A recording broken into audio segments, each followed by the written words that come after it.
perpecahan antara Wahabi dan Ikhwanul Muslim. Bapak Kiai, Pak Kiai, mohon maaf. Kita minta kepada guru kita untuk menyampaikan tentang sejarah Nabi Muhammad. Kita minta sekali lagi dengan penuh hormat buat guru kita. Tenang, tenang. Duduk, duduk. Duduk. Duduk. Duduk. Enggak ada yang duduk. Kita minta kepada Bapak Kiai kita untuk menyampaikan tentang sejarah baginda Nabi Muhammad. Kita minta jangan kritik sana, jangan kritik sini. Lebih baik apa yang lebih manfaat buat umat Nabi dan anak-anak muda, sehingga tidak terusik jiwa-jiwa umat muslimin dan otak-otak umat muslimin yang tidak terubah. Kami berkumpul karena cinta terhadap Sayyidina Muhammad. Buat jemaah FPI,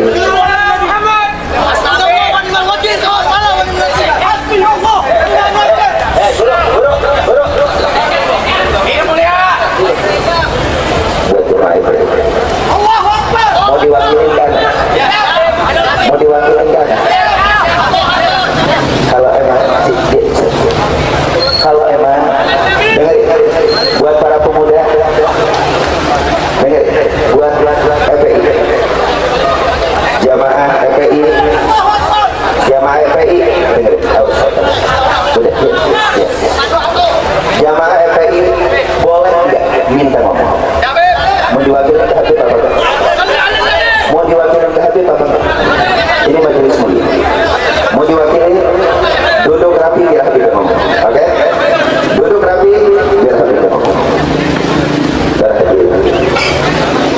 Jadi mudah-mudahan apa yang disampaikan oleh duduk yang manis. Ini majelis Rasulullah. Duduk. Duduk untuk Rasulullah. Duduk. Duduk yang manis.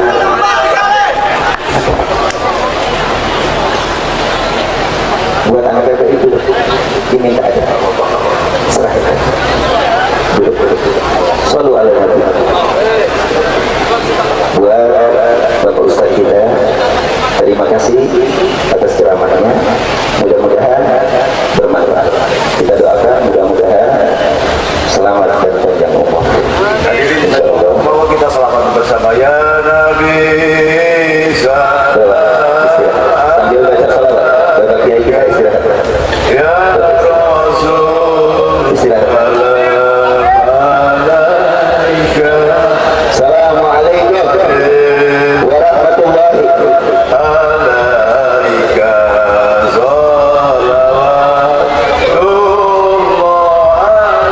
alaika. Monggo ya Nabi salam alaika ya Rasul. Assalamualaikum warahmatullahi wabarakatuh. Alhamdulillah. Wassalatu wassalamu ala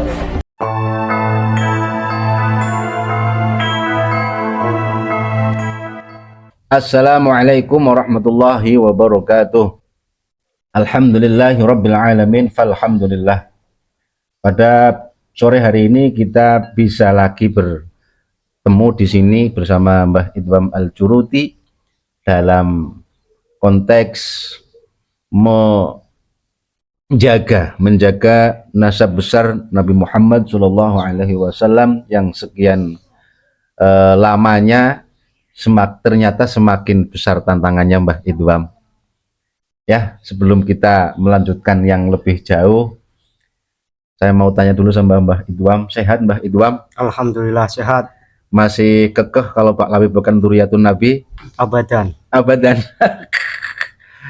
Ya Allah, gini Mbah Idwam. Setelah melihat video, walaupun ini video lama ya, tentang Gus Nuril ya, yang kemarin sempat ramai, tentunya kita juga membicarakan beliau. Gus Nuril dengan PGN-nya mengancam ataupun berstatement, apalagi yang Mbak Idwam ya, mengatakan woro-woro kalau beliau itu minta dengan PGN-nya agar pemerintah segera bertindak dalam polemik nasab ini, dan disambut oleh Laskar Sakera dari Madura, walaupun sebagian masyarakat Madura itu tidak mengiyakan bahwa laskar tersebut dari Madura, mewakili Madura secara keseluruhan. Artinya ketika melihat video yang tayang yang terjadi tahun berapa saya kurang paham, tapi ini video lama ini Mbak, kalau tidak salah ya 2016-an atau 2017 lah, sekitar itulah. Gus Nuril itu diturunkan dari panggung pada saat beliau ngaji. Ini saya sendiri waktu itu belum ada polemik nasab ini kok ya sempat mangkel juga kok, orang lagi ngaji kok sampai diturunkan seperti itu. Gus Nuril posisinya duduk, kemudian para habaib ini berdiri seolah-olah sedang menghakimi Gus Nuril. Nah mungkin ini yang mengawali ataupun menjadi salah satu sabab di antara sekian sabab kenapa Gus Nuril keras kemudian disambut oleh Laskar Sakera. Yang saya kira Laskar Sakera tersebut juga ada petilan-petilan dari orang-orang atau muhibbin yang pada saat itu Habibnya menurunkan Gus Nuril, yakni FPI Mbah, mungkin seperti itu ya Mbah Idham. Nah berarti polemik ataupun apa namanya ya sub dari polemik ini yakni berpolemiknya PGN dengan Laskar Sakera itu sebenarnya yang mengawali ya muhibbin FPI ataupun muhibbin habaib. Betul apa Mbak? Betul apa enggak Mbak menurut panjenengan? Betul gitu ya. Berarti aslinya yang mengawali memang mereka yang dulu itu pernah berlaku keras terhadap Gus Nuril, dan pada saat itu sudah bertahun-tahun, seandainya itu terjadi tahun 2016 berarti sampai sekarang sudah berapa tahun, 8 tahun lebih. Nah ini menahan diri, ya kan, menahan diri tidak kemudian merespon kejadian itu dengan apa yang telah dilakukan oleh Laskar Sakera pada saat ini Mbak Idham. Nah mungkin yang perlu dibahas pada saat ini Mbak Idham, saya ingin menanyakan saja ini kepada Mbak Idham, karena Mbak Idham ini kan ahli ya dalam hal sejarah. Mungkin kalau saya kan enggak begitu paham tentang sejarah. Yang pertama Mbak Idham yang saya tanyakan, siapa sih Gus Nuril Mbak Idham? Monggo Mbak Idham, satu saja dulu itu. Siapa sih Gus Nuril? Assalamualaikum warahmatullahi wabarakatuh. Waalaikumsalam warahmatullahi wabarakatuh. Terkait dengan Gus Nuril itu putranya siapa, saya tidak begitu paham beliau putranya siapa. Yang saya tahu dalam ceramah beliau itu beliau menyatakan bahwa beliau itu anak angkatnya Mbah Abbas Buntet. Ya Serius? iya, dalam ceramahnya kalau nggak salah pas menanggapi ceramahnya Habib Syekh. Terus yang saya tahu beliau itu santrinya Gus Dur, jadi jiwa patriotismenya itu dalam menjaga NKRI dan Pancasila itu tidak diragukan lagi, karena beliau itu santrinya Gus Dur. Begitu, itu yang saya tahu. Dan beberapa kali saya juga pernah mendengarkan ceramahnya secara langsung, Nggak lewat media? nggak lewat media, Langsung begitu ya? langsung, iya.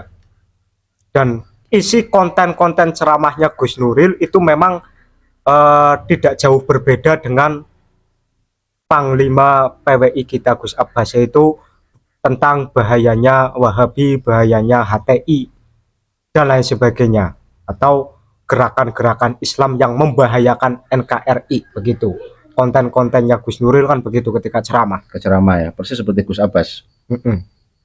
Makanya beliau itu diakui sebagai anak angkatnya Mbah Abbas Buntet. Iya, kalau beliau diakui sebagai anak angkatnya Mbah Abbas Buntet itu sejarahnya bagaimana saya kurang paham. Intinya beliau pernah menyampaikan seperti itu. Kalau enggak salah, mungkin saya lupa pas saya nonton ceramah di YouTube itu pas acara apa saya lupa. Cuma beliau itu menyampaikan seperti itu. Kalau enggak salah pas menanggapi Habib Syekh. Kalau enggak salah. Oke Mbak Idham, berarti kalau Gus Nuril itu memang santrinya Gus Dur kan? Sementara Gus Dur itu kan dulu yang paling gencar menyerang Gus Dur itu kan Habib Rizik, ya kan, mengatakan buta mata dan buta hati dan seterusnya. Makanya wajar kalau Gus Nuril kemudian yang pertama merespon dengan seperti itu. Kemudian Mbah Abbas Buntet sendiri kan panglima perang pada saat 10 November ya Mbak Idam ya. Panglimanya kan Mbah Abbas Buntet. Kemudian gini Mbak Idam, oke, berarti sosok Gus Nuril kita sudah tahu beliau adalah santrinya Gus Dur. Kemudian siapa? Anak angkatnya Mbah Abbas Buntet, walaupun nanti sejarahnya kurang paham. Itu yang pertama Mbak Idam, terima kasih. Kemudian yang kedua Mbak Idam, kalau melihat video isinya itu kan, kalau tidak salah itu Gus Dur sedang menerangkan, di dalam video tersebut loh, sedang menerangkan tentang HTI kalau tidak salah. Kemudian diturunkan oleh siapa? Oleh Habaib. Kejadiannya pada saat beliau sedang berceramah tentang bahayanya HTI. Kemudian terjadilah penurunan ataupun penghentian ceramah yang sedang berlangsung terhadap Gus Nuril. Nah ini kenapa Mbak Idam? Kok sampai menurut pandangan panjenengan sampai segitunya habaib terhadap Gus Nuril sehingga masih dalam kondisi ceramah kok sampai diberhentikan Mbak Idam? Kalau menurut saya HTI itu kan harokahnya persis dengan FPI. Kita tahulah organisasi para habaib itu kan FPI, bukan NU ya. Organisasi yang didirikan oleh para habaib itu kan FPI, bukan NU. Ya. Sekali lagi saya sampaikan.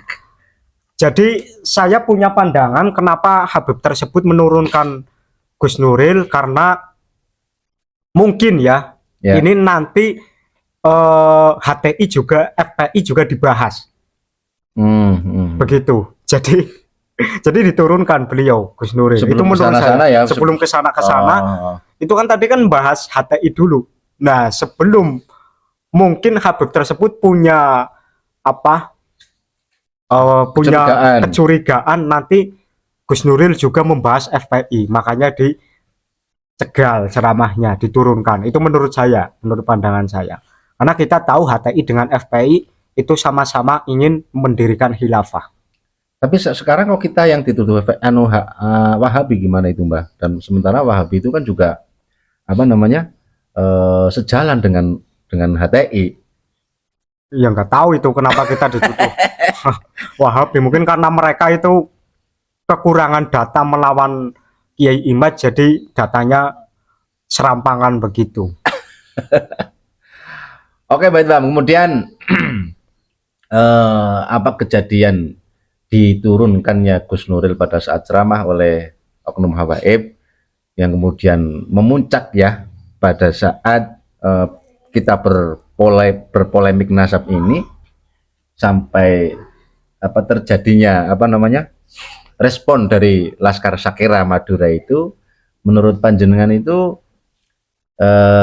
gimana ya? Menurut panjenengan seberapa banyak sih sebenarnya kalau bicara tentang PGN yang di bawah komandonya Gus Nuril? Kalau seberapa banyak saya kurang paham lah ya, seberapa banyak. Yang jelas menurut saya ya banyak.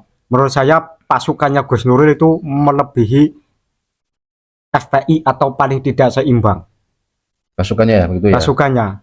Karena Gus Nuril itu punya Patriot Garuda Nusantara, dan juga beliau kalau nggak salah itu pendekar Pagar Nusa juga. Oh, Pagar Nusa juga ya? Iya. Saya pernah dengar, kebenarannya bagaimana saya kurang paham. Intinya pernah dengar seperti itu. Terus kalau nggak salah beliau juga Panglima Pasukan Berani Mati pada saat Gus Dur mau diturunkan. Iya betul. Gimana ceritanya gitu Mbah dulu? Masih ingat nggak tentang Pasukan Berani Mati pada saat Gus Dur mau diturunkan? Saya kurang paham kisah tersebut karena saya masih kecil. Kalau sekarang sudah besar. Oke, Mbak Idam, kembali ke masalah Laskar Sakera dan PGN ya. Memang karakternya siapa ya habaib itu menurun betul ya, saya kira Mbak Idam. Menurun ataupun ditiru oleh muhibinnya, termasuk adalah Laskar Sakera. Sementara kalau kita lihat dari dengan kacamata kita, respon daripada Gus Nuril untuk menyweeping habaib-habaib itu kan digantungkan, ya kan? Digantungkan dengan ketika tidak ada respon dari pemerintah untuk memfasilitasi pertemuan antara siapa? yang sedang berpolemik ini loh antara Kiai Imad dengan Habaib sendiri seperti itu Mbak Hidam. Atau mungkin dari PGN hanya karena marah saja kepada oknum Habaib sehingga beliau mengancam akan menyweeping Habaib, atau maksudnya bagaimana itu Mbak Hidam menurut panjenengan? Menurut saya mensweeping Habaib Yang dimaksud oleh Gus Nuril. oh yang dimaksud oleh Gus Nuril saya kurang paham yang dimaksud oleh Gus Nuril.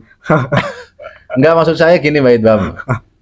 Kira-kira kenapa kok sampai Gus Nuril itu mengatakan seperti itu gitu? Ya karena beliau itu punya jiwa patriotisme yang tidak diragukan lagi, karena beliau itu santrinya Gus Dur. Jadi ya beliau tahulah melihat fenomena ini, melihat fenomena maraknya Habaib menyelewengkan sejarah ini kan otomatis sangat berbahaya untuk NKRI. Jadi beliau itu bertindak tegas. Begitu. Sehingga keluar kalimat untuk menyweeping Habib. Iya. Walaupun itu digantungkan ketika pemerintah tidak ikut andil dalam polemik ini. Begitu ya Mbak Hidam? Itu sudah sangat prosedural menurut saya, sopan. Sudah sangat sopan. Sudah sangat sopan karena Gus Nuril itu meminta keterlibatan pemerintah dulu. Ya, ya. Ketika pemerintah tidak mau terlibat, maka beliau itu mensweeping Dan ke Habib-Habib. Dan apa namanya? Saya kira juga apa cara Gus Nuril menyampaikan hal itu tidak menggunakan, tidak membawa sajam, tidak seperti Laskar Sakera kan membawa sajam semua itu kan? Iya. Nah ini bagaimana Mbak Hidam? Kok Laskar Sakera menanggapi Gus Nuril dengan amarah seperti itu sampai membawa sajam? Atau memang? Ya itu mungkin niru panutannya. Panutannya kan Bahar bin Smith itu kan teriak-teriak di bumi NKRI dengan mengangkat pedang. Begitu. Mungkin bukan mungkin lagi, itu sedang tiru junjungannya Bahar bin Smith. Ya, begitu. Nah, begini. Gimana? Terlepas daripada pernyataannya Gus Nuril dan Laskar Sakera, ya.